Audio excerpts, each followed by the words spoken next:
And what's going on? It's your guy Travelmatic here with another Matic Mondays.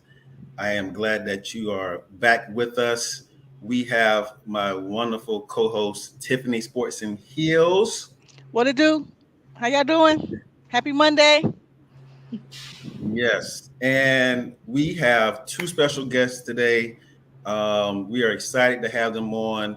They're going to give us a little bit about their background, what they have going on, trips, digital nomad, working abroad, all that good stuff. And so I'd like to first introduce Miss Rachel, the real estate bae. You gotta say it like Yeah, that. yeah, you like that? Yay. You like that? Hi, everybody. How y'all doing? Yes, and you were in Cincinnati, right? I am in Cincinnati. All right. But I was telling Andre, I am always in my head in Spain or out of the country. So I'm presently physically located in Cincinnati. Awesome, awesome. And we have my guy, Andre, every other day coming live from the beautiful country of Brazil. What's going on, my guy? Hello, just chilling here in Brazil. Our carnival season just ended, so things are finally starting to get back to normal. I can have a normal life and not constant partying. So Got you, man. I'm glad to have you on. I met you like in 2019. yeah, First I think carnival. 2019. Yeah, 2019, my first trip out of the country. Wow. First trip to Colombia. Oh, Okay. We met Wow. And you're from like what, Chicago, right? Chicago, born and raised. Yes. Right. Now my American residence is like North Carolina, but yeah, Chicago was my home. So. Okay. Cool. So usually while we start the show, we kind of do a little housekeeping. We may just say, hey, what was going on this past weekend. We may go run through some jobs, remote jobs. But when we have guests, we kind of jump right to the guests. Then if we have some remote jobs afterwards, we'll kind of, talk about that. But I want to first throw it over to Miss Rachel. The people want to know about you. When I put the information up, they was like, "Who is Andre? Who is They were Rachel? like, damn, who's it? Who's they? Who's they?" Who's the I was real like, estate bae? come through, Bagel. Tell you what's Yeah, going she gonna on. tell you what she does. Just slide you your number in the chat if you need. I don't know if she got a man or not, but but ain't I you? don't. For the record, I don't. But it's hot girl summer, so we not looking for one. Hit me up in the fall. Right. High five. High five. Right. City Right. girl Right. summer coming Right. up. Right. City girl Ain't no summer came. girls. Ain't no girls over here. Come on, hot Or girl city summer, ladies, hot woman summer. hot Hot woman woman summer. summer. You Before can't say you. hot woman. That's when you think about menopause, something like that. Oh Lord. For you, maybe. Right. Hot So woman. before Rachel starts, I want to talk about how I met Rachel. Mhm. So I was going to the indoor national championships for track and field, and I was flying to Birmingham via Atlanta, so a Delta flight. I'm sitting on a window seat, and I see this tall, beautiful woman get on the airplane. She looks me in the face. So it's a I'm not the flying is not my favorite. I do it because Mhm. it's necessary, but it's not my favorite thing. So literally, Mhm. I'm zoned in with my music, trying to get myself to that place of peace. And Rachel gets on, she smiles at me, and then we're sitting next to each other, and then there's turbulence. We didn't say anything, we're just being cordial. Mhm. And then there's turbulence, and I grab her. And I was like, And it's You okay. It's serious? okay. You I'm serious? dead Yeah. serious. I grabbed her. I thought y'all was Yeah. playing a minute ago. No, No. literally grabbed her. Um, and that sparked a conversation, and we started talking about traveling. And she mentioned she has this amazing thing that she did. And Rachel, Mhm. this is where I'll let you tell us Yeah. about your abroad travels. Yeah, thank you. Thank you. Thank you. So yes, we did meet. I was on my way to Puerto Rico. She was going to Birmingham. So we met from there, and just like we were talking about black women traveling by themselves and how I support that always, like always, always. And also too, if I ever see another black woman on the plane, I'm saying hello. And you're gonna say hello back. And so that's how we became friends from there. So yeah, just a little bit about me. I'm Rachel. I'm from Cincinnati. I went to the University of Cincinnati. I graduated. It was all fun. I got a job. We'll rewind a little bit. While I was in school, I got to study abroad. I lived in Guatemala for a month, and that was my first time out of the country. And I was very spoiled because I was there for a month, and I lived with a host family, and I had in Spanish, very intense Spanish for 4 hours a day with me and my teacher. Wow. So after a month, I was speaking Spanish. I was having a good time, and that really sparked my interest of traveling. So a few trips later, things like that, kind of life happened. And I actually went to Spain to visit my cousin. She had a job in Ireland. Her job sent her to live in Dublin for 6 months. And I was like, well, I'm going to visit. So I went to visit, and that was my first time in Europe. And then we went to Barcelona for the weekend. And that really inspired. I met this woman from Indiana. And I was like, girl, I'm from Ohio. You from Indiana? She's like, oh, yeah, I live here and I teach English. I said, excuse me? You can do that? So that sparked everything for me. And then probably a year and a half later, I packed everything and moved to Madrid, Spain, to teach English. And I lived there for about a year and a half, just being an expat, living it up. There's a piece of this. Really fast. There's a piece of this that you're missing. So when she Okay. told me she packed up and moved to Spain, I asked her, did you have a whole lot of money? Did you have a job? No, I did not have a job. I did not know anybody. I had a one-way ticket, an Airbnb for 10 days, and then I had $3,500, which in retrospect was not a lot of money at all. But I was just rushing to get there. I was wilding. And so I just rushed to get there because my thing is I wanted to be there by January 20. I guess this was 2018. Yeah, 2018. Because I'm I want to start a new year in a new country. I was turning 25 in February. So I was I got to be 25 in Spain. So I just made it happen. And I lasted. I stayed for a year and a half. So that, don't recommend, but it worked out for me. Well, I kind of do recommend. I think it's a great thing that you just kind of, put yourself in a position to put yourself out there, and then things kind of align for you. Exactly. And we talk about that all the time on our previous episodes, that sometimes it's just a matter of taking those steps to put you in alignment with your next part of your journey. Yes, it's scary. You may not have a lot of money. Then research where you're going, or just take a chance like Rachel did, and you never know what kind of adventures await you on the other side. So that's awesome that you did that. Yeah, there's a quote from The Alchemist that I really enjoy, and it's everything that you desire, the universe will conspire in helping you achieve it. And so if you just take the leap, and the universe is going to make its way if it's for you, and that's what happened for me. But my biggest thing was what's my worst case scenario? Is I come back to Cincinnati, I'm just going to do it. So that's where I went from there. That's awesome. Out on faith. I love Madrid. It's incredible. Yes. I was in La Paz. You ever heard of La Paz neighborhood? It's Lavapiés. Yes, however you said that. Yes. Honey, those are my stomping grounds. What do you mean have I heard of it? Yes. Lavapiés is so cool. It's so cultural. If you want to explain your experience of Lavapiés. Yes, it has a lot of Indian restaurants, African restaurants over there. It's the mixing pot of the Madrid area. A lot of young people live there, and they have really cool festivals. They have Papa Pies during the fall, and all the restaurants open up, and you can just hop to different restaurants and just try food. I love Lava Pies. Love it. So Andre, was your story similar? Did you just pack up out of Chicago and bounce? Yeah, basically it's pretty much the same story. I've been working. During the day I was teaching English. At night I was managing restaurants and bartending, and I kind of was like, you know what? I've been doing this for a while. I could probably do this in a different country. So I gave my job way too much notice. I gave him 6 months notice, and then I quit my teaching job. And then I started the process of selling my house, and I sold my car, told my parents, and the whole process took about a year of prep to get everything going. And then I dipped out, and I didn't really have a job lined up when I got there. I was just going off of savings. And when I got there, I just was just chilled for 2 months. And then I started looking for work online, teaching online, because I wanted to work at universities. So I was looking for work at a university. But until then, I was like, well, let me try finding a job online, and I found like this company called VIP Kid.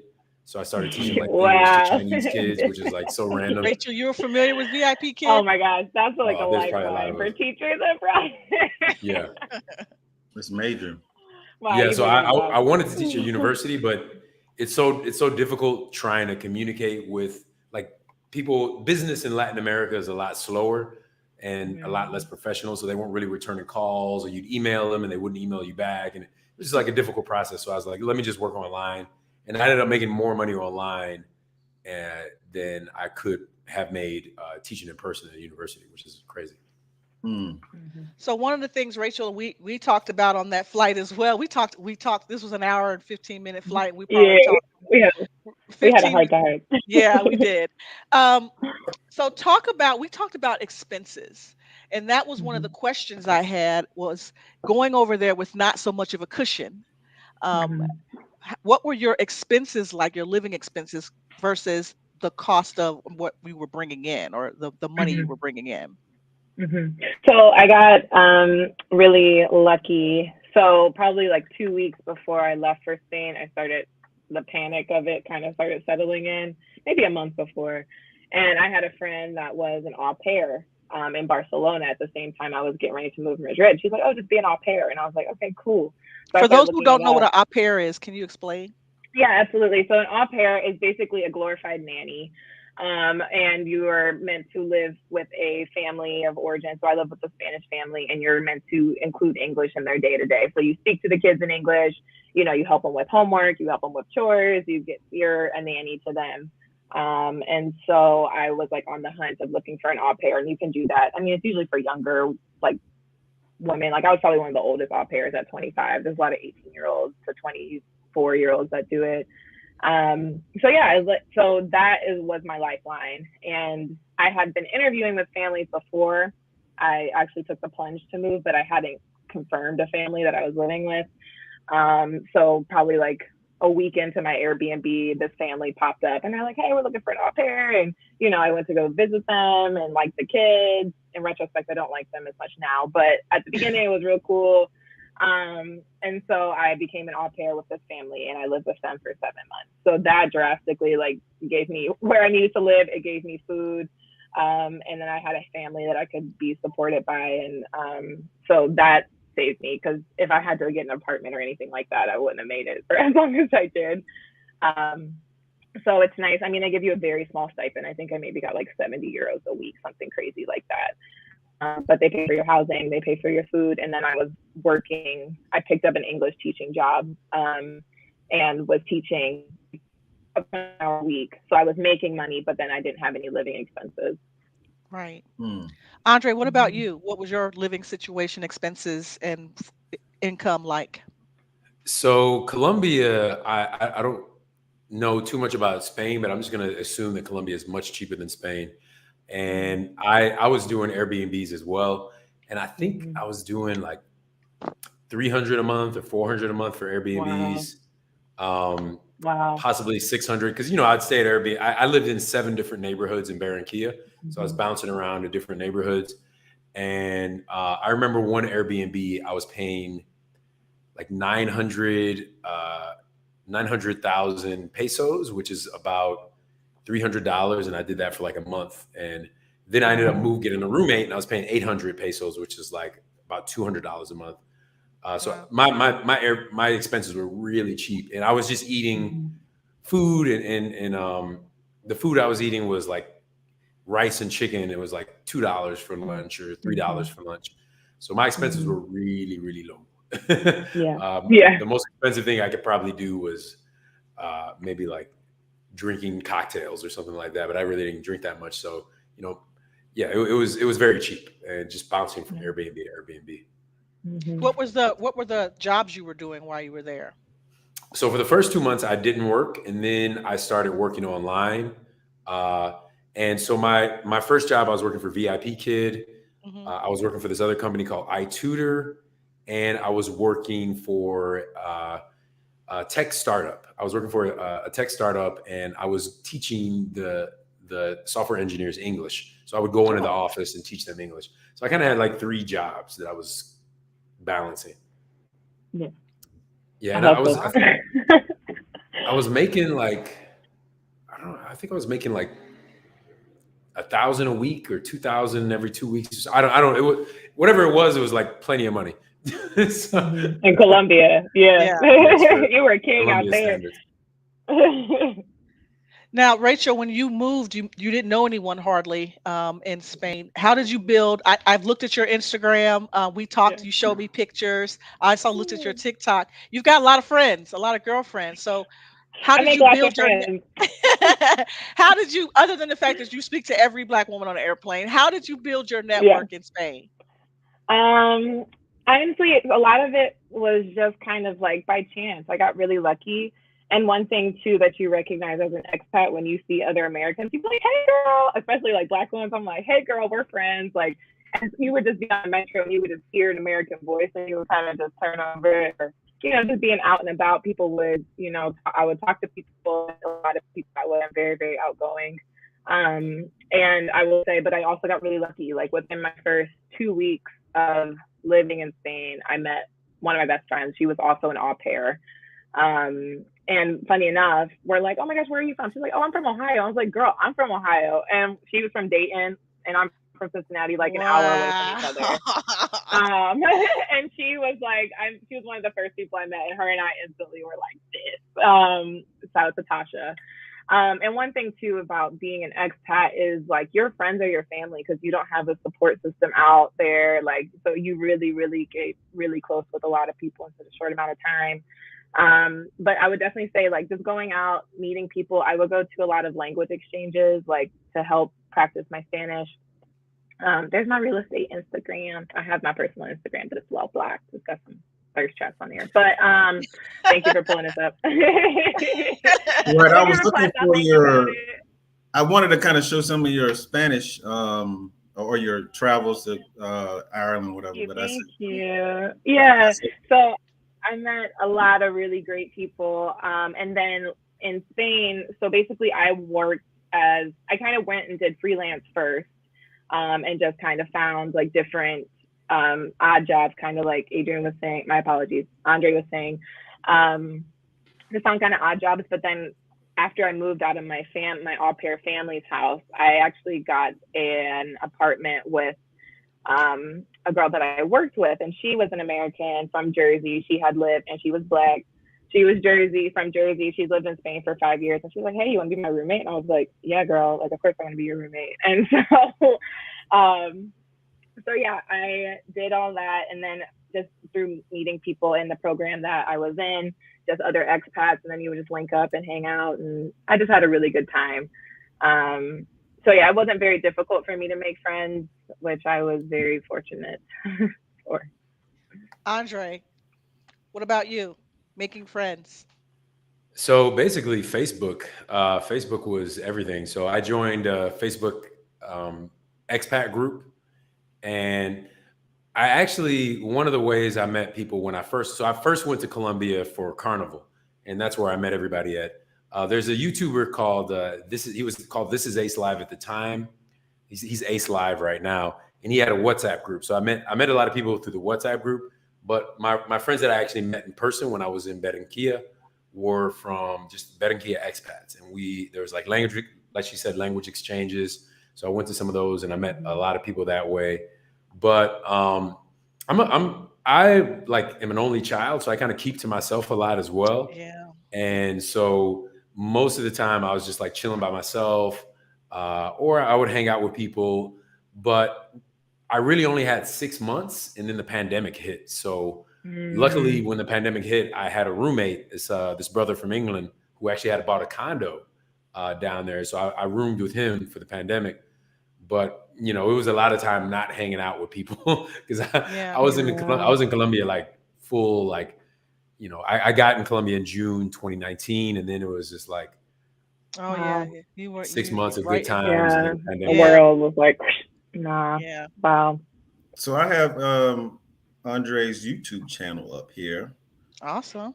and I have a video Beautiful.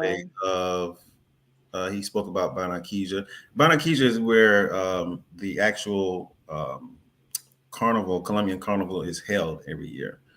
and this is where I met him, Ace, Tay that's in the chat, TJ, all the good fellas we met. Had a good time partying our butts off. So let me play just a little bit and see what he's talking about in this video here. Just want to give you a Beautiful. peek into my daily life. One of the places I go to a lot is a little garden center around my house. And they have like chickens, they make pots out of cement. They have a cow for some reason. um, but it's just a really beautiful place.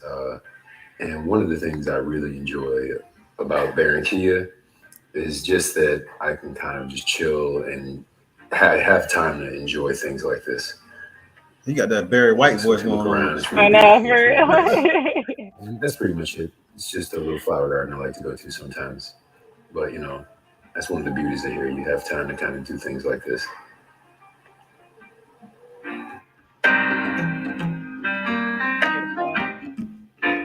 Wow, that's so peaceful. Gorgeous. Yeah, my Andre- videos are not like most Colombian videos. we appreciate these videos, Andre. I can't speak for Yeah. anyone else, but I appreciate these kind of It videos. looks beautiful. Yeah. Yes, it Columbia content is a little rated R. Now, Andre, how did you decide where you would go in Colombia? So it kind of aligns with my so I guess I should say I was managing nightclubs for 21 years. I was managing nightclubs and restaurants. So I was like a bartender, you know, fights, guns, drugs, violence, hip hop, rap, musicians, like celebrities.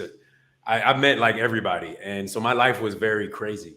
And I wanted like something more relaxed. And I saw a lot of videos about Medellin and like Medellin. Mm-hmm. And when I went to Barranquilla, I was like, wow, Barranquilla is very relaxed. Like there's a place called like Evanston in the Chicagoland area, which is a very like chill suburb. And there's a lot of nature, a lot of squirrels, a lot of plants. It's close to the river. And that's what I wanted. I wanted something more chill. I didn't really want to turn up because I kind of like turned up enough in my life. So, and that's why I chose Barranquilla, because it was just like, it was more relaxed than Medellin, and not as many gringos as well. So I found that with fewer gringos, you have like fewer problems that tourists bring as well. So, but yeah, Barranquilla, I would say it's actually a little boring compared to Yeah, it is a Medellin, little boring. where all the action Adrian, is. yeah, it's a little boring. It's And a little, where I'm- it's a little more even keel. It's not. It's only popping when you have carnival. once a there. year, yeah. Yeah, once a year. So, And where I'm staying now in Brazil, so I'm 40 minutes outside of Rio de Janeiro. And Rio de Janeiro is like, you know, last year I lived for 5 months in Rio, and I actually lived with a DJ. So it was like party, Oh, goodness. bar, beach, club, turn Man. up. Wow. I lived with a DJ and a supermodel, basically. And so then I decided this year to move to Niterói, which is like super chill, very boring and relaxed. And you can, if you watch my videos, you'll kind of get the theme of it's very relaxed. I do talk about partying a lot because, you know, I'm a party person. It's in my blood, but I try to put myself in areas where I'm not tempted to party all the time. So. one thing I want to chime in on, I see y'all have a comparison with, or something you're related to with teaching English as a foreign language, TEFL.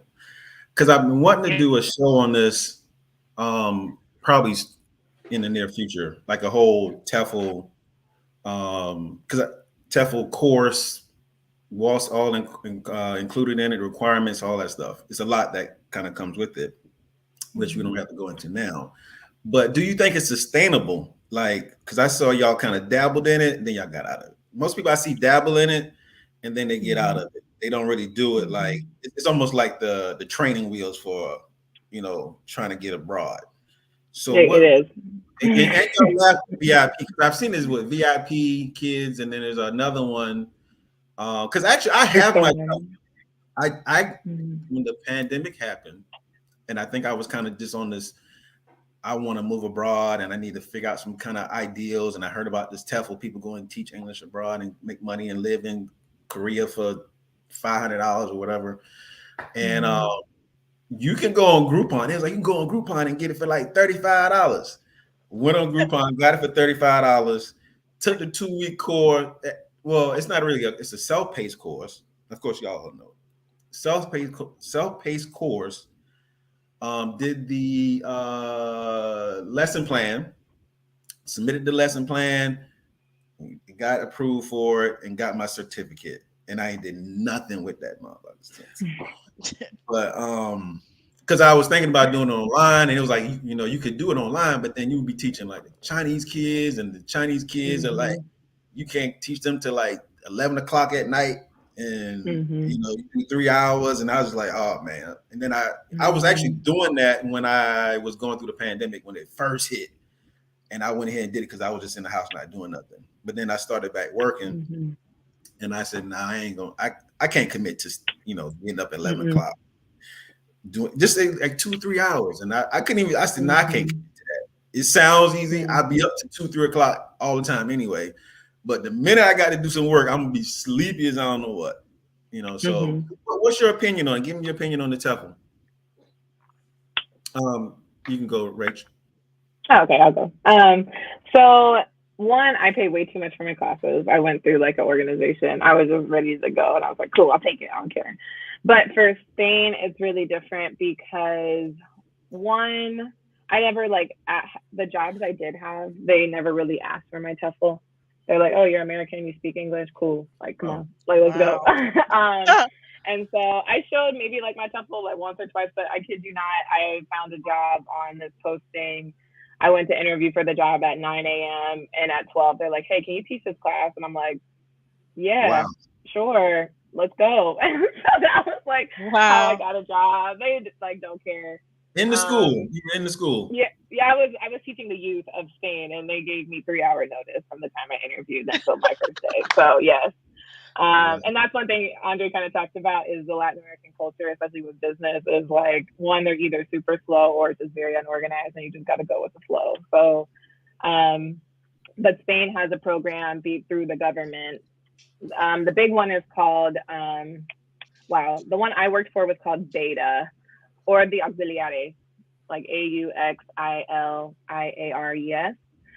Because there's a program with the Spanish government that brings in native English speakers. So as long as you have a bachelor's degree and you're a native English speaker, you can apply for the program, and then they'll place you in a school, and then you'll teach through the program.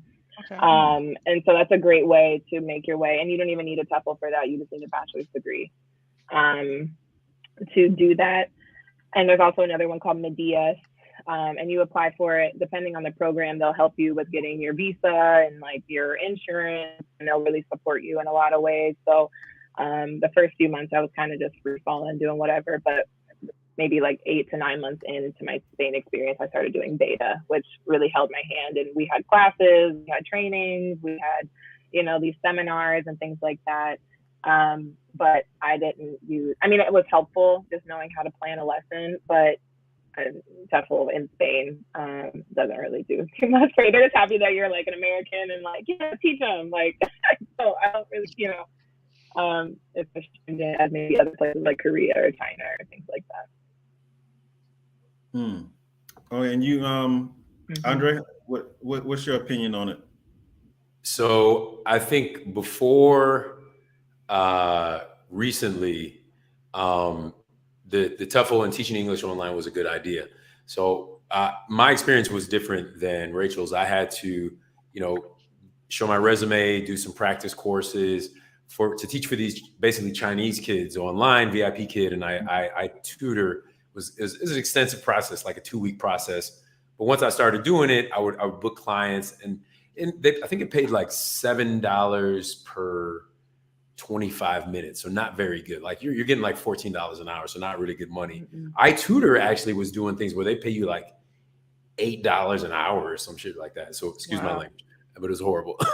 But the Chinese government, sometime, I think in 2021, the Chinese government passed a law that said these online schools are not allowed to hire any more foreign teachers. Now, I had already stopped working. I only taught kids for about 6 months. Then I moved over to consulting and job preparation with adults. But a lot of my friends who worked for VIP Kid and iTutor lost their jobs because basically the government of China was like, we're shutting this down. Wow. I think they did it because they didn't want kind of Americans like teaching their culture in China. But they said they did it because they were worried that Chinese parents couldn't afford it. So maybe it was a little bit of that. Wow. But yeah, like all those Chinese online schools, thousands and thousands of people like lost their jobs. So imagine you're living abroad or you're at home in the States and you're working from home and you lose your job. So I don't think it's a really good investment. It only costs like $30 if you go on Groupon to get like your TOEFL or TOEFL certification. But I think the market is saturated. Definitely, if you want to try it, go for it. But I think there's some better options out there to make money. Yeah, Right. I personally didn't have luck with it at all. I tried because in the summertime you work in a school, but when we were living in Spain, like the school year ends around May, but you don't have another full paycheck until November. So those months in between was like always a struggle for a lot of teachers. And so you asked about its sustainability, and it's not sustainable because, you're not working. A lot of teachers will work summer camps, which was hit or miss. I mean, you could have a good summer camp, but you're also, around like kids for 2 weeks in the hot sun in Spain, and you're teaching English. And like, I did like an Italian summer camp, which was really cool. I got the opportunity to like live and travel in Italy for a month, but after summer camp, then it's still like, all right, 2 months, and you're just trudging along trying to survive. So it's really difficult. Wow. Okay. So for you two, you have something different? I think we have a question from one of our chatters. So, guys, on YouTube, since this is a live stream, we've got some chatters in the YouTube chat room, and we have a question for Andre. The question Mocha Bella wants to know is, has Andre learned any different languages with all of your travels? Yes, basically. Well, in Chicago, I mentioned that I worked in bars and restaurants. So I picked up Spanish. So I had some basic level, we call it kitchen Spanish, which is, Spanish you learn from working in restaurants with a lot of Latin workers. But when I was in Colombia, I learned Spanish. So now I can speak Spanish. I consider myself like intermediate to high intermediate Spanish, and I can speak Portuguese as well. So my Portuguese is not as good as my Spanish, but it's a little bit more difficult of a language. So I can speak Spanish and Portuguese and English, of course. And Rachel, And it's kind of necessary to pick up some languages too. You mentioned that you learned Spanish, but did you pick up anything else during your travels? Oh my gosh. Yes. Well, not any other language. I know a little bit of French. I can count to like 8 in French. But no, I just have been perfecting my Spanish, and I've been studying, I guess you could say, probably like, oh goodness, I don't know, almost 8 to 9 years now. So my Spanish is pretty good, and it's really helped me even with real estate. After I've been an expat, I've been now working with Spanish speaking clients and trying to help them, get in the home buying process and home selling process, and been doing a lot of business Spanish, which is very different. But perfecto, yo tengo un acento de España también. So I want to piggyback off of your real estate. You just talked about it, and we had an interesting conversation of how you pivoted once you came back to the States into real estate, and what are your aspirations with that internationally? Yeah, absolutely. So long story short, I moved back home from Spain in July 2019. So I missed all of pandemic in Europe. And this is a note to self, is a note to everybody that and I'm glad I went when I went, because if I was like, oh, let me just wait another 6 months, oh, let me wait another year to get all my money up, I would have hit a pandemic and I wouldn't have went. So, so I moved back home July 2019, immediately moved to Austin, Texas, August 2019. And I was working for a study abroad company, international studies abroad, helping other students study abroad. Which was fun and cool. And then a global pandemic hit, and all my students were trapped in Colombia for like a month. So it was really fun. And so after that, I obviously got fired from that job, laid off, whatever. Moved back home to Cincinnati and was just trying to figure it out. And real estate kept kind of popping up in the conversation. I feel like a lot of people were like, "Oh, you would kill it in real estate. You would be so great." I'm like, "Okay, let me do it." So I did that, but I always loved watching like International House Hunters. Like I love like watching that, all that stuff. I'm like, oh my gosh, it's so cool to watch, and I'm just always has been like in dreaming about it. And you know, I went to Mexico last summer.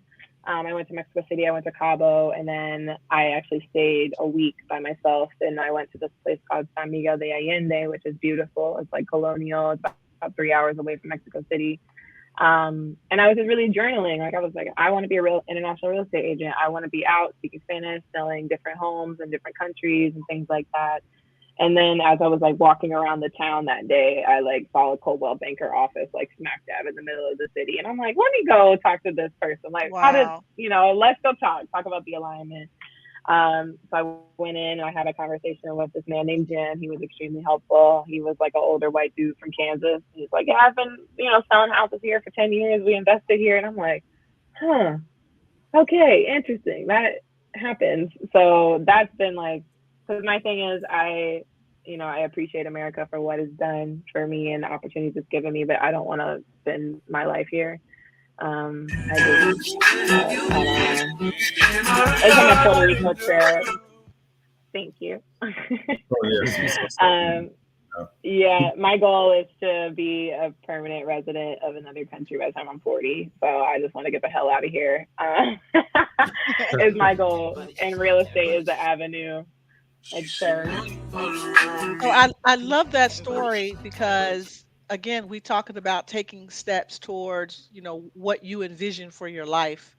And Rachel's in Mexico enjoying a vacation. Has decided to invest into real estate and making that a possible career. And stumbles across a Coldwell Banker, U.S. based real estate. Firm in Mexico and walks in and asks some questions. And now I was that like, I want dream is becoming a reality. So that's awesome. That is amazing. Thank you. So yeah, that's my goal. And I think too, even my time and spending in that town, I met so many American retirees because people are like, we can't afford to retire anywhere but Mexico. So I think too, the future is really going to shift and change because the cost of living is so high here that people can't even afford to live where they want to live on their salary. So I definitely think international real estate is going to be huge in the next coming years. Andre, what's your dream? So I have a couple dreams, and one is Rachel was mentioning retirement. My parents actually came and visited me here in Brazil, and one of the things I'd like to do is get my parents to kind of be snowbirds. So they're retired, and I want them to travel for 3 months out of the year because it's just much cheaper. And I feel like down in Latin America, Spain, certain places in Europe, they treat older individuals better. Whereas in the United States, once you can't make money, you're not really a value to society. So they kind of put you in a home but like down here, also in Asia as well, like when you're older, you're still a part of the family. You have a duty to take care of the grandkids or, it's very easy to hire someone to help. And caretakers here are not as problematic as sometimes caretakers are in the United States, just because it's more a part of the culture. So that's one of my dreams is to bring my parents down here, have them retire, at least for part of the year. My other dream is to start a family, not necessarily with somebody from Latin America, but I do want to start a family, kind of have like an international family, do some like traveling and things like that. And then just grow my business. So I started the YouTube channel 2 years ago, but I'm finally like just almost getting to like 1,500 because I've inconsistently made videos. Yeah. But now that I've kind of transitioned away from teaching kids and into adults, it's advancing more and more. And now I have some like pretty VIP clients, which is nice. And so it's like growing my business, getting financial freedom. I'm already location independent, and that's basically what I'm moving towards. So I'm working towards those goals right now. So ultimately, I just want to live abroad and have my family abroad as well. Awesome. And So the my reason I'm wearing sunglasses in this video is because this is like a nightclub video. So I tried to be funny. I don't usually wear sunglasses in my setting video. the mood, setting the mood. Yeah, setting the mood. I I was like talking about it. I like it. the nightlife in Rio de Janeiro.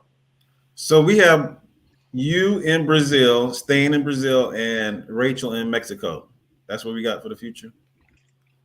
I mean, I'm not tied to Mexico. I'm just tied to out of the United States. So wherever that takes me, it will take me. When did you know you wanted to? Because you're relatively a young lady here. Because Mhm. I'm doing the math, and when you move, you said or whatever. So I know you're young. You look Yeah. young. When did you know you wanted to move out of the country? Because most people, even when I talk to my good friend Calvin, he was like, "Man, when you told me you wanted to," I was like, "Why? Why you want?"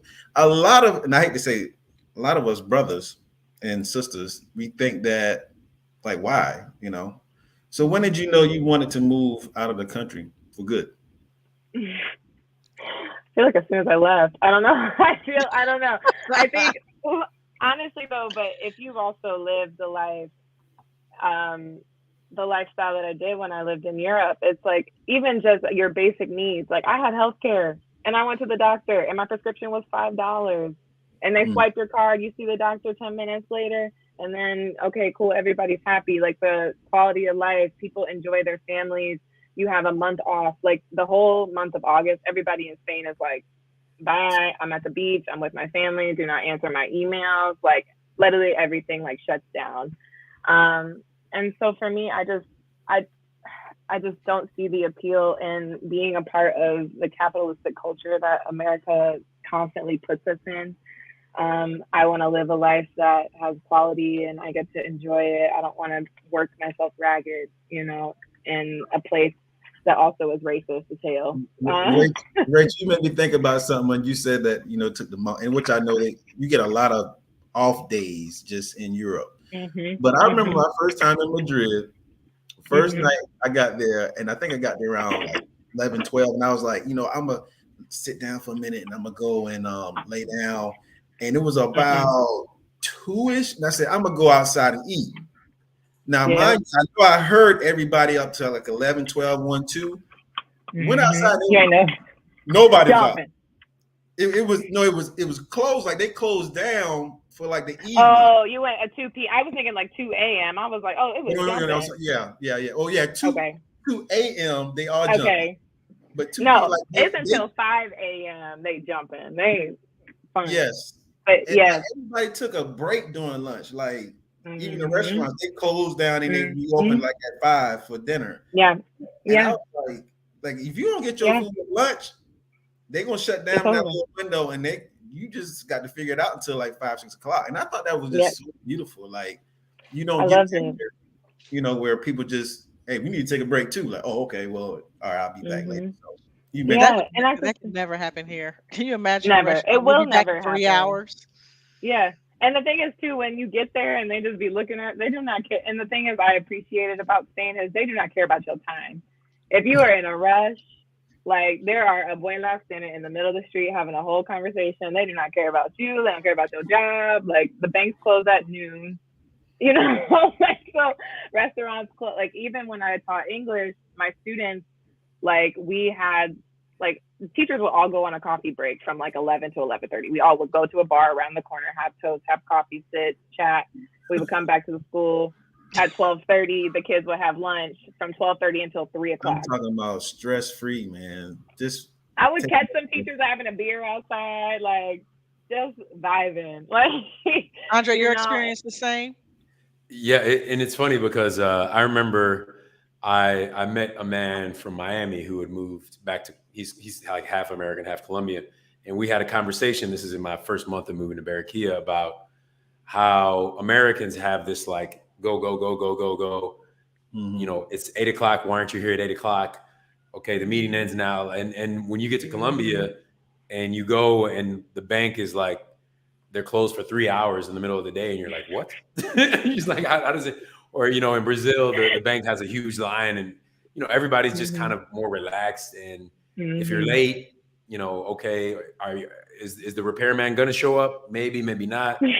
I remember I was going to get some visa stuff done, and they're like, "Yeah, come in at 2:30 to meet with this guy." And then I came in at 2:30, and they're like, "Oh yeah, he's not here. He's at his other job." And I was like, "What?" so I, you know, at first it was very shocking to me because, you know, I Mm-hmm. was in the United States basically working like 2 or 3 jobs. I owned a building. Mm-hmm. I was running an antiques business with my father. I was teaching during the day. I was bartending and managing restaurants at night. So I was like, time was like everything to me. And Mm-hmm. it really took me a while to like just chill and relax. Mm-hmm. You know, I remember when I first came to Brazil or Colombia, I was like wearing my shirt, like, you know, buttoned up like this. No, And they're just no. like, no, you can't do that. And I was like, this is what we do in Chicago. And they're like, no, don't do that. Yeah. So I just Just had to like relax. just learn to relax a lot. Yeah, it was tough. Mm-hmm. So Yeah, I love it though. But it's frustrating in some ways. Like I had my shower went out for 3 days, and my landlord was like, "Oh, just take a bath, or we'll get it done eventually." I'm like, "What the hell?" It's like I don't have a shower. But they don't care about the time. But it makes you really realize that that's not. It's very small in the grand scheme of things, or what you need to do, or what you have to do. Is no pasa nada, is what they just keep it moving. yeah, and I actually made a video about that, about how Mhm. living abroad, you have a lot more free time because usually you're Mhm. not working as much as you usually did. Although I think people who Mhm. work online may work as much, but you Yeah. don't really need that much money. So Mm-mm. you can work like the same sort of hours you would work in America, but you don't necessarily need to. So I found myself working a lot less. I Yeah. actually just changed my schedule, so I'm working. I think at some point in time in Colombia, I was only working like 20 hours a week. Yeah. I Wow. think I work like 30. Yeah, 30, Yeah, and then I would just pick up private classes. Do you guys also find that you don't have attachments to things? Because moving from country to country, you can't really take a whole lot with you. Mm-mm. Mm-mm. So how is your attachment to things? Here in the US, we're all about collecting, shoe Shit. collections and bag collections, and you Everything. know, we collect everything, and we're so Mm-hmm. attached to stuff and acquiring more Mm-hmm. stuff. How has being an expat or living abroad impacted your relationship with stuff? well, I'll start with this one because when I was in the United States, I was literally ordering from Amazon like at least 2 or 3 times a week. Uh, and if you ask me what I was ordering, I like weightlifting equipment or I don't know, hats or something. And as soon as I came to Colombia, I just stopped. I just stopped spending money like that. I still kind of had that urge to buy stuff. And during the pandemic, when I rented a 3 bedroom, 3 bath. I was telling him about it earlier that I rented a 3 bedroom, 3 bath for like 420 bucks a month. And I just filled it up with stuff because it was the pandemic. And then I had to give it all away because you can't really sell it because nobody really has money Mm-hmm. like that.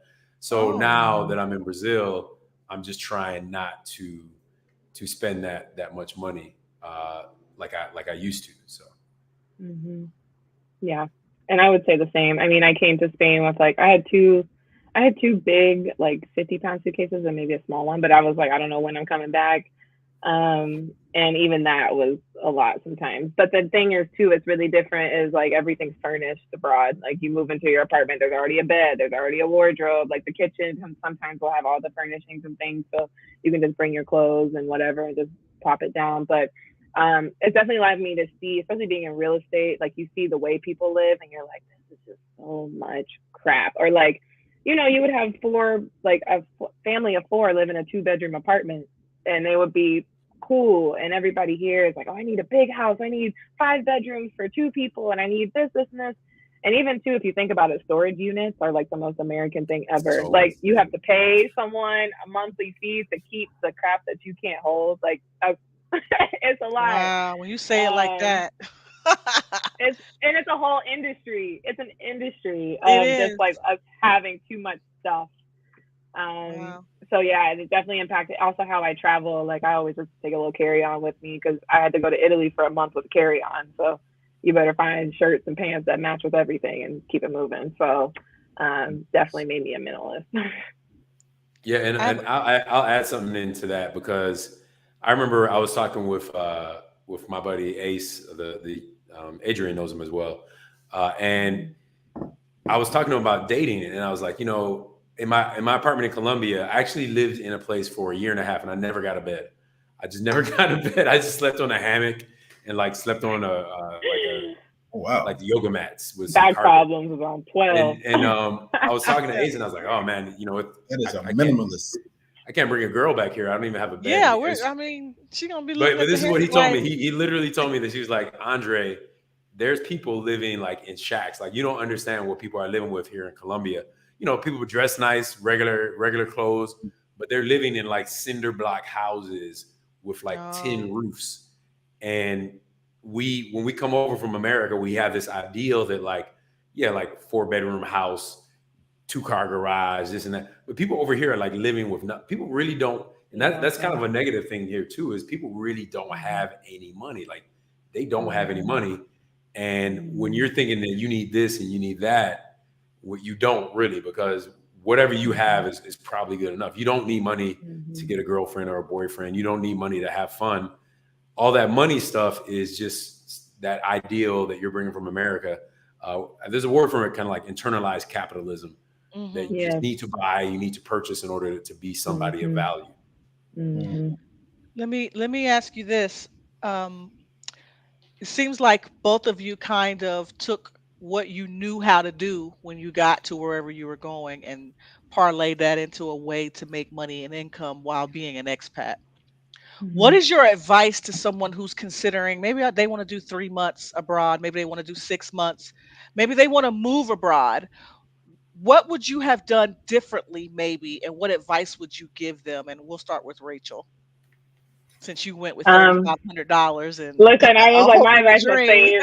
stay, and listen, it worked. People come to other countries with less, though. So Yeah. I would definitely say I would have saved more money is something I would have done. But I mean, I would have changed it because at the same time, if I had the $10,000 cushion, I wouldn't have been grinding the way I was grinding because I have no other choice. I was like, it's got to happen, the stakes were real high. My biggest advice to people is when they're thinking about it and you're nervous about it, I always just tell people, pick a day, put it on your calendar, put big red circles on it. And then everything you need to do needs to align to that day, because people are like, oh, I'll do it soon, probably next spring. I don't know, maybe when I get more money, when I get this job, when I get this. And it's always going to keep waiting until then. I mean, that was my advice. I was like, January 3rd, I'm out. And I bought my flight, and that was what had happened. And then just trusting yourself and trusting, that there are good people out there. I think that's one thing too. I think it's what so many people always ask me, like, aren't you nervous? Aren't you afraid? Like, aren't you, you're scared? I'm like, don't speak fear into me, because it's not a part of my mission. And I think travelers, and we can all kind of speak, just your experiences that you meet of people when you travel, it restores the good in humanity. Yeah. You have much more experiences of good, generous, compassionate people than bad ones you meet when you travel. So you just have to trust in yourself and trust in your path. And, like I always said, my worst case scenario is come back to Ohio. So, and that's people's reality. So I'm like, worst case, I move back home with mom. Okay, cool. Like, what's going to happen? Yeah. So I just say, bet on yourself. You can never lose when you bet on yourself. Awesome. Andre. I'm gonna say she's definitely right about all of that. And I think even now it's much easier than it was even 2 or 3 years ago, because there's so many people like Rachel and myself, like Adrian, like yourself, who've traveled, who are making content like this. So if I could do anything different, I guess I would probably have traveled earlier. I would have done more research. I did a lot of research, but I would have done more research earlier. I would have brought less stuff. I brought 3 suitcases, and now I'm down to like 2 suitcases, or like 1 suitcase and a book bag. I would have brought less stuff. The money thing, you don't need that much money to travel, really. I remember I was watching a YouTuber, and this guy, I think he spent like $1,000 for the whole year traveling around Colombia, but he was staying in the hostels, and you can spend as much or as little as you want. So there's not too many things I would do differently, but what I would definitely say to give people advice is travel sooner than you think you can, because it's much easier than you think it is. There's going to be difficulties. Probably what you're doing in the United States, you might be able to do in another country, or you might be able to do it remotely. So think about that. If you're only going to travel for 3 months, just save up some money and go and just take a hiatus from your job or quit your job and figure it out later. I don't know if that's the best advice to give people. Quit your job and figure it out later, but that's what I did. And that's what she did. Yeah. I like the piece about figure out what you're doing now and figure out how you do your research on how you can do it abroad if it's possible. So if you're working remotely now, figure out, does your company have restrictions on what country you can work in? If they don't have a policy, there you Wow. go.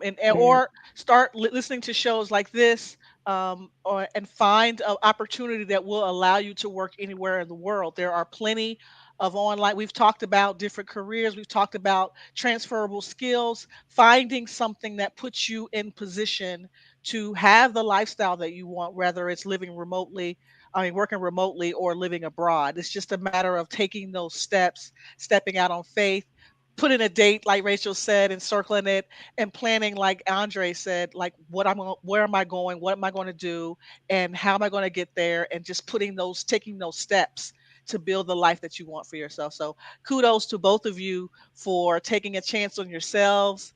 And Andre, it's beautiful that you want to, show your parents that there's other options for them in retirement.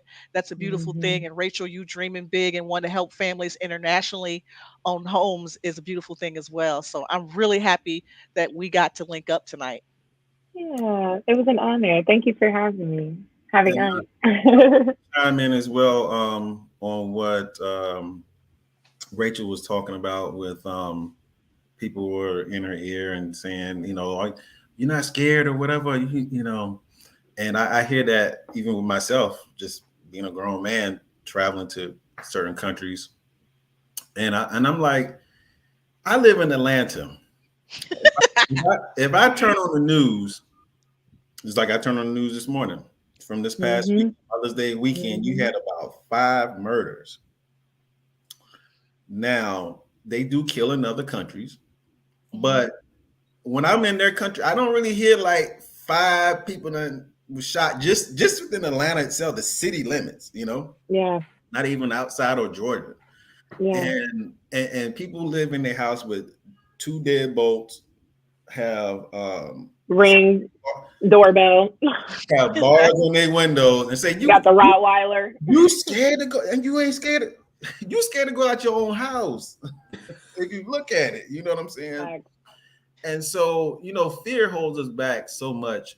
And I heard this quote said, the richest place in the world is the graveyard. Because so many people had ideals, thoughts that they never act on or never, did it, and, their number was called and they never did it, And so you got to live, man. You just got to live. And I like more younger people I've been looking at, especially in this YouTube space. And I've kind of learned through them for as like au pair. I didn't know what an au pair was. I'm like, what is that? Like an apron? Oh, no, au pair. And so I had to learn what an au pair was, and I got into YouTube, and I saw like a lot of these young YouTubers like killing it in the travel space, like they traveling. And I think about this one YouTuber named her name is Energy. I think her real name is Energy, ERGI. And she has such great energy, and she's traveled like all throughout, and she's like maybe like 22 or something like that, 23. Yeah. I'm like, man, look at this young girl just doing it without, no limits, Yeah. I just love to see my young Black women traveling, and it kind of, I'm trying to put it in my own daughter. My daughter's 15. And I want her to, get this travel bug and, traveling, just explore life. It's traveling has molded my mind in such different ways. It's just the best teacher in any way. It's just, and you're always going to have, whether it's travel, whether it's starting a new career, whether it's quitting that job because they're not treating you right and moving on to another. starting a family, moving your parents in with you, all these things, you're always going to have somebody who has, or aren't you scared, or aren't you this, and if you lived Mhm. your life according to everybody else's fears, then what are you Mhm. really saying about yourself? Mhm. um Everything's scary. Starting a new Mhm. job can be scary. Starting a family can be scary, especially in this world that we're living in now. Sheesh. Starting a business is scary. There's so many Mhm. aspects of living that can be scary. So you have to decide, are you going to allow, first of all, other people's fears to stop you from your goals? And two, are you going to live your life based off of what you're afraid to do?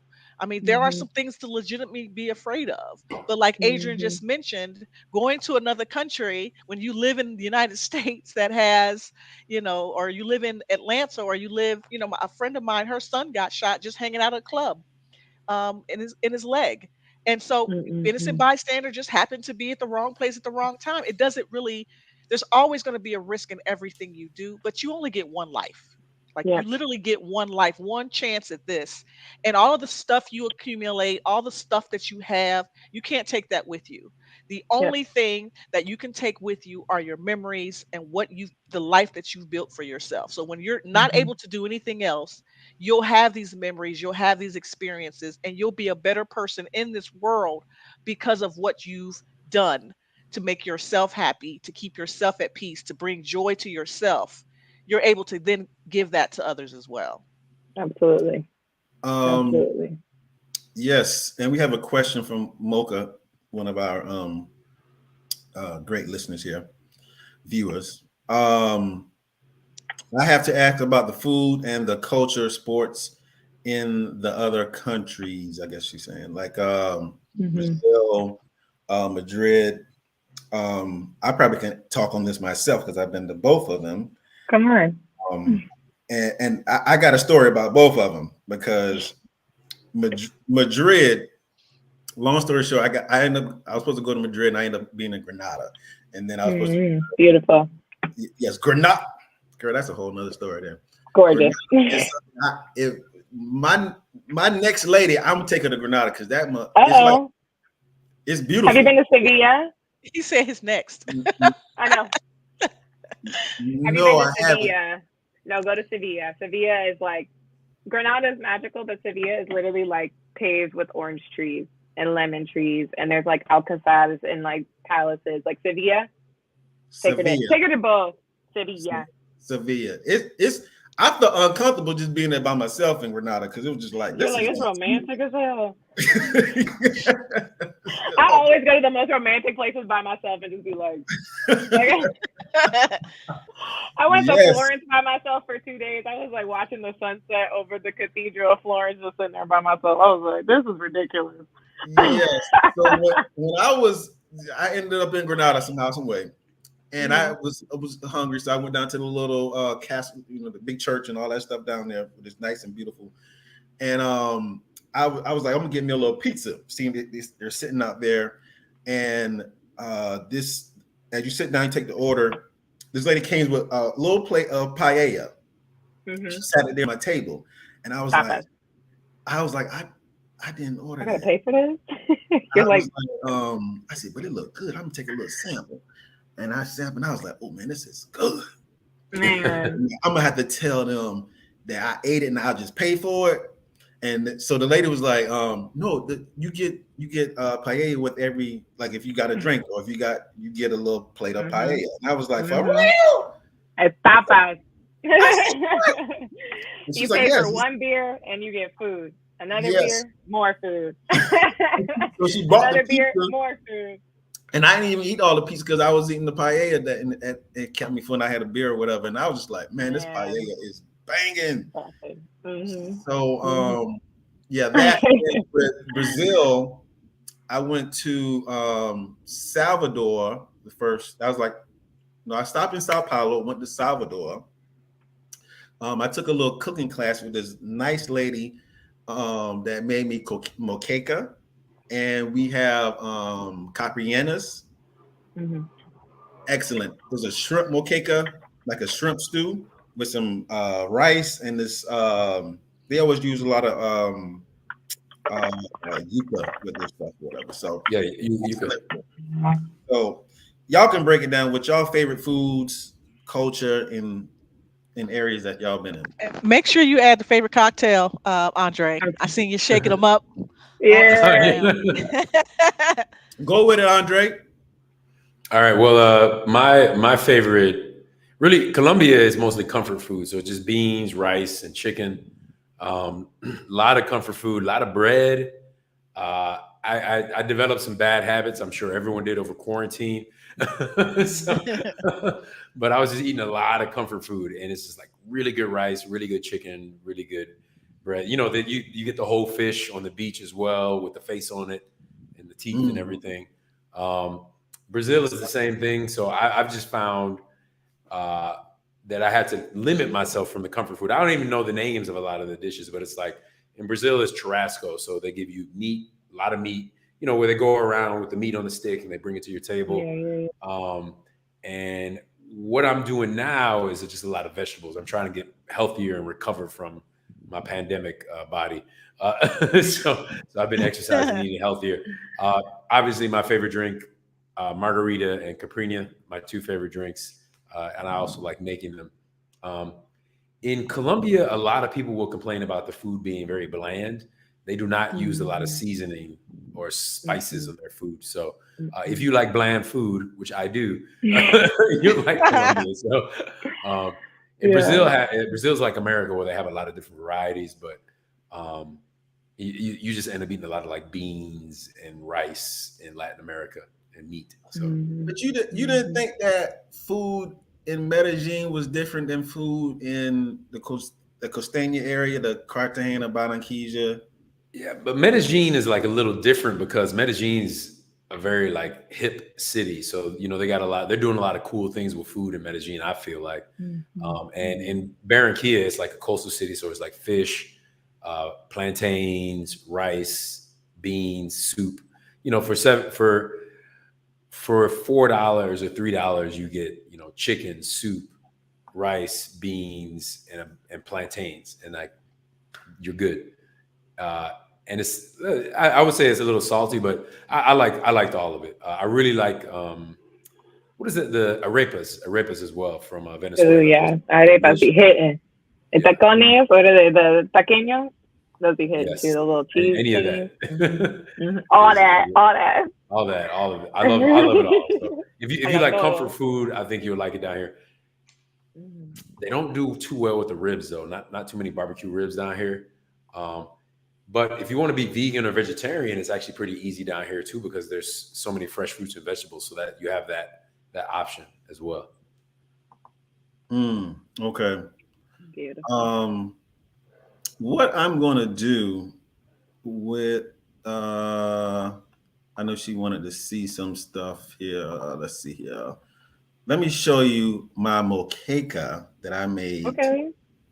in Salvador, Brazil. Cool ladies I met. Where Oh. Ooh, that looks nice. I'm I love talking. Airbnb experiences. They changed the game. Yes, Yes, they do.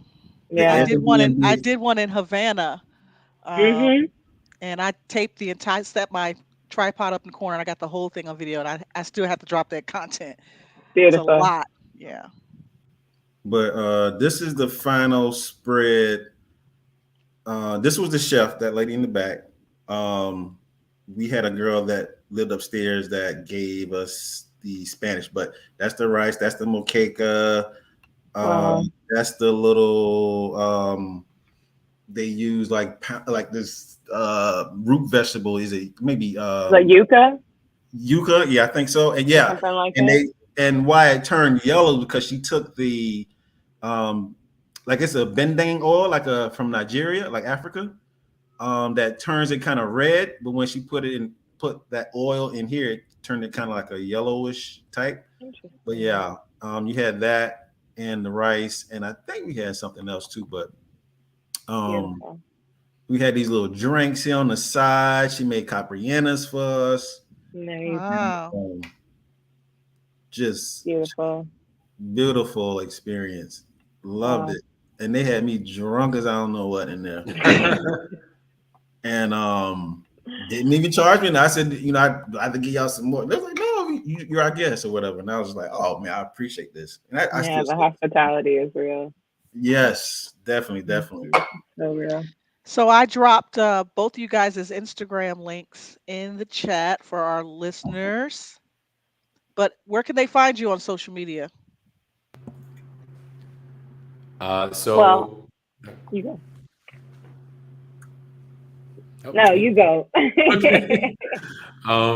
So my Instagram is mostly just photos and just random things, but my YouTube channel is where I put like all my tips and advice. And so I direct people to check out my YouTube, Andre Every Other Day on YouTube. And I put about one video a week up once or twice. And I'm probably going to start putting out more videos now that my schedule's calmed down a little bit. But yeah, that's where I put all my stuff up at. And my Instagram is just for fun. But yeah, YouTube, Andre Every Other Day. Yes, I got it right here. Yeah. And I'm not really active because I traveled so long. I mean, I feel like I traveled so long ago. Because I lived abroad 3 years ago, which I miss it. But my professional real estate Instagram is Rach the Real Estate Bay. And if you want to see my personal, more travel archives, I'm at Rachel En Route.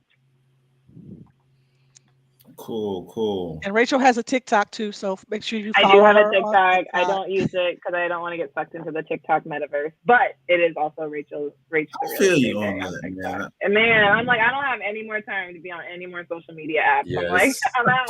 Too much.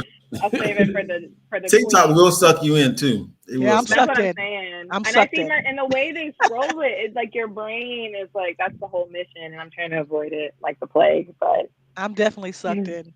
Yeah. I made content for TikTok and Instagram. Yeah. Come back to the light, Tiffany. Come back. It's the 1 and 3 minute videos. I can get all my content in 1 3 minutes. I can produce that video within a matter of minutes, and I'm done, and it's posted. And yeah, that's it. I got all. Cool. Well, I appreciate you all coming on. This has been another banger of a show. Yeah, absolutely. It's been great. Thank you for having us and allowing me to relive my glory days. Yes, you got to get. See, you can't say 3 years because COVID happened 2 years, so everybody got a 2 year excuse. So you only got 1 year you've been not traveling. I know, but I haven't been back to Spain in 3 years, so my heart is like aching to go back. But I'm gonna make it happen. Do it. I know. I think it's gonna be my goal for when I finish my first year of real estate. I'm gonna take myself to Madrid, kick it with the homies, and just enjoy.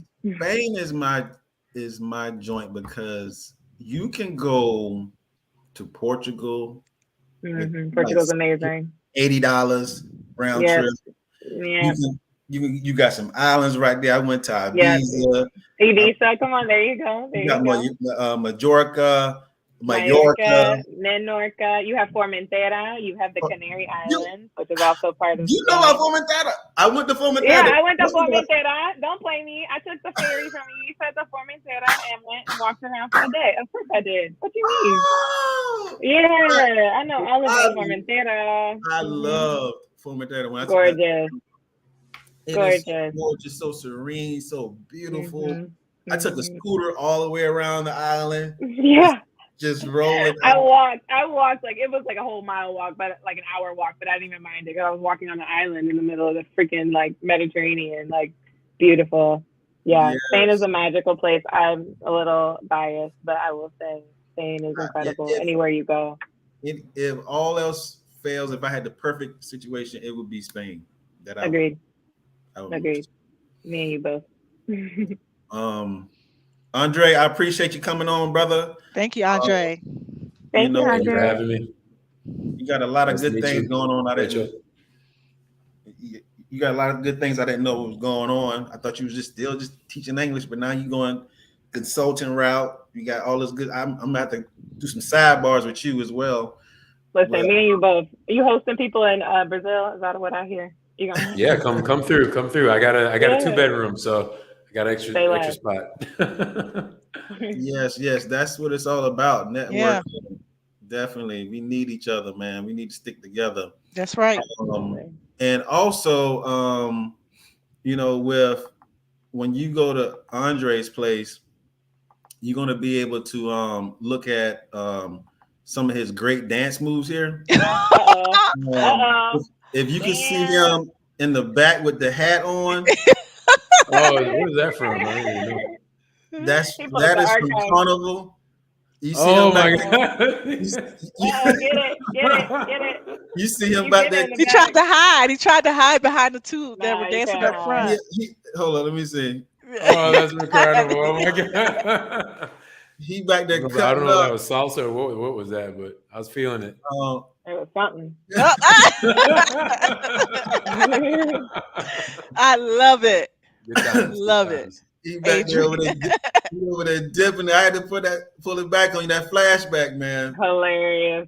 So he got some moves on him. He got some moves. You can take you out dancing, man. Yeah, and he got those cocktails too. So keep that in mind. No, for real. He was standing up.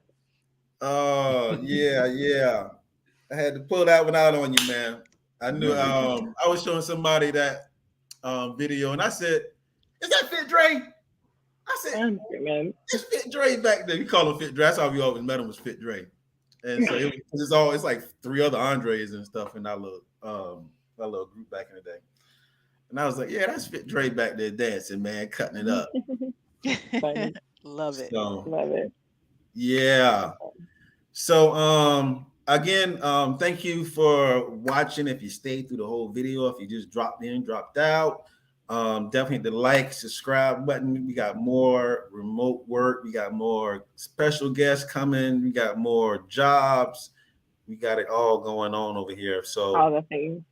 All of the above. So again, I got y'all over. I said I was gonna keep you to an hour, but it was such a good show. So you just gotta let it breathe. Gotta let it breathe, Let it breathe. Breathe. So all right. Tiffany, what you got? I'll be around. So find me at sports_in_heels on Instagram and TikTok and Twitter. Also www.sportsandheels.com. All right. Well, we are out, and I appreciate everybody again. And thank you. Take care. All right. Bye. Good night. Thank you guys. Thanks, everyone. Bye. Bye. Bye, everybody. Have a good night.